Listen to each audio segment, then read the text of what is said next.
So I woke up today, lay in bed for a few minutes and started crying and I'm just like I'm gonna feed the cats and like go lie down on the couch and cry some more because that's just the way I felt.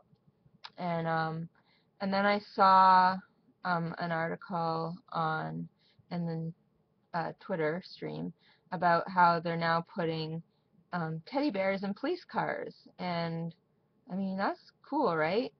But then I started thinking somehow when I was in the hospital, like for my hydrocephalus surgery, and I was like 14, but I wasn't allowed to raise my head, and I had to stay still in bed for like 3 days, and my mom was having none of it.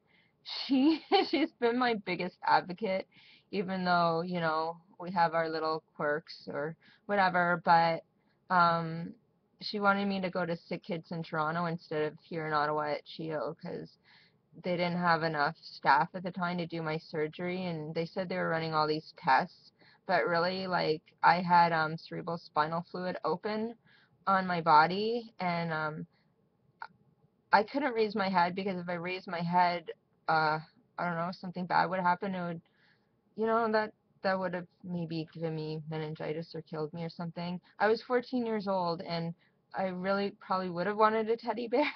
I had lots of stuffed animals and stuff still at home at that time, but it's just like at that time it was all like CHEO and I just remember everything being, the doctors didn't even talk to you. They'd stand out in the hall and talk to your parents, like your mom, even when you're like 14.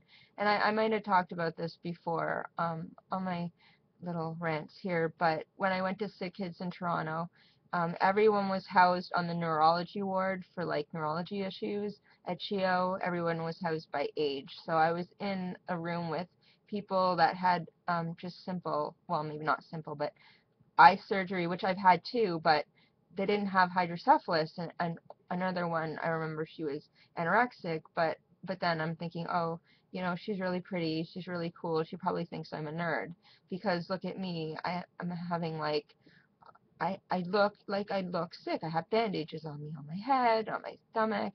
Oh my God. And like even when I had the eye surgery, I think that's when I had someone with the anorexia, and I don't know, I somehow looked up to that at the time I turned into one. I was having eating issues sort of at the time, but my point here is that um, when you house children, especially in a ward where they are with people like them, they feel sort of at home. But it could have been just me because I'm very like sensitive, and I was called the R word in school for at least a couple of years, and just like, oh, here we go again, like, but nobody's telling me that. I'm just feeling that, and that was at all this garbage is what I'm remembering at CHEO in Ottawa.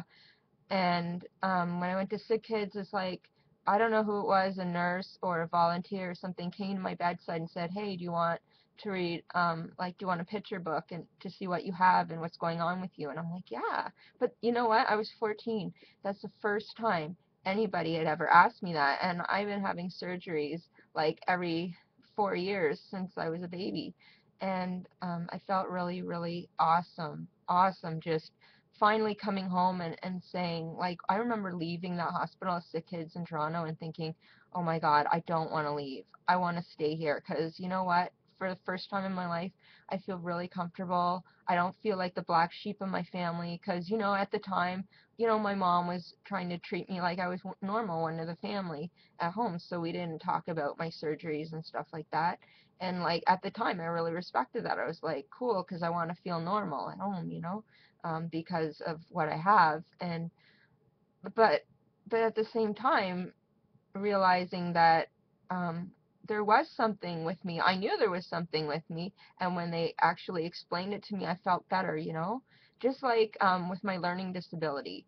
Like I was told when I was in school, all through school, that I had um, disability, neuro something, where you read a visual tracking problem. That's what it was. So you read and you get distracted.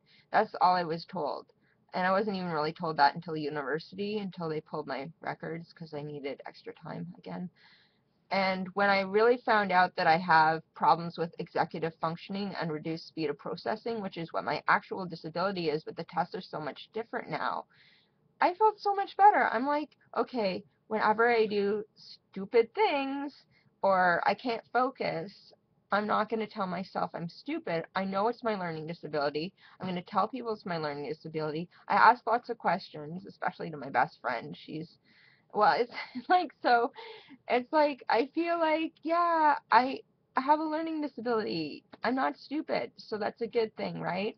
So I mean, my whole thing here is that sometimes it's okay to like explain to people what they have, because the more people know about what they have, like when I was in school, this was really nice, but when I was 14 when I went back to school, like I had 4 operations the year I was 14 at different times, like a few months apart, and for I don't know. I don't know which one it was, my eye surgery or when they had to chop off most of my hair at the back part. I begged them not to chop off most of my hair because they will chop off your hair, or they did if you don't ask. And it's ridiculous because I have long hair. I could cover it because it was back here. I could cover it, you know? But anyway, the teacher had explained to the class what I had, you know, because it was an emergency surgery. I was there one day, I had to disappear, you know?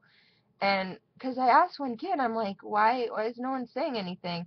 And he's like, oh, the teacher explained it to us. And I'm like, oh, okay. Nobody talked to me about it really, but at least no one was like down on me or like teasing me. And at least that part is good. Like, it's also good if you can kind of vent by talking so that I don't have to feel numb and cry in my whole life just because I can't, you know. But I mean, some things are good and some things, you know, it wasn't my fault, but you know, I kind of still blame myself for holding things in. And but you know, I'm just this is some suggestions that, you know, just talk to your kids and get picture books, or it's the internet. It's the age of information. It's not bad. It's actually a really, really good thing.